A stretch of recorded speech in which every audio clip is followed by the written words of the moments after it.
I want to go back to the Giants. When you're with the Giants, you bought your parents a Cadillac STS, First car, yeah. I first bought car, them a Cadillac STS, and I bought myself a GMC Typhoon and a Toyota Supra Turbo. and a Right? Toyota Supra. Typhoon first, STS for my parents, a GMC Typhoon, and then in 1994, I bought myself a Toyota Supra Turbo with the big spoiler on the back. I wish I still had that car to this day. You just roll around New York in that?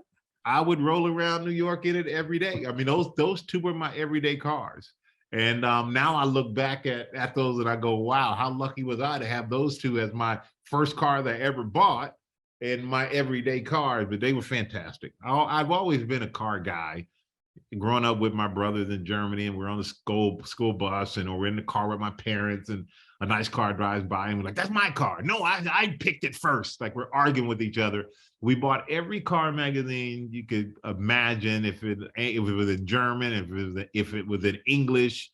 And my mom would say, if you didn't spend so much money on magazines, you probably could afford a car right now. And she may have she probably was right. She had a point there. She had a point there. Well, and you're growing up, and this is what happened with my kids. You're growing up, in the Autobahn is in your backyard.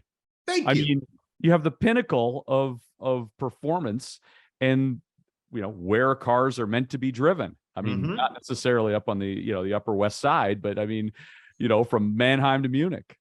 Yeah, and that was the thing. I mean, you had the Autobahn, Mannheim to Munich, Mannheim to Frankfurt, Mannheim to Kaiserslautern, Mannheim, anywhere.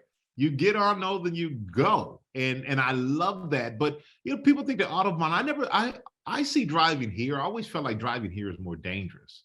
I felt more unsafe here driving than ever on the Autobahn, where the speed limits were limitless, I guess, if you want to put it that way, because of the rules. Yep, and everyone certainly. followed the rules. And you didn't get a license because you hit a certain age, and they gave you a license because of that. You actually had to go to school that you had to pay for, and Right.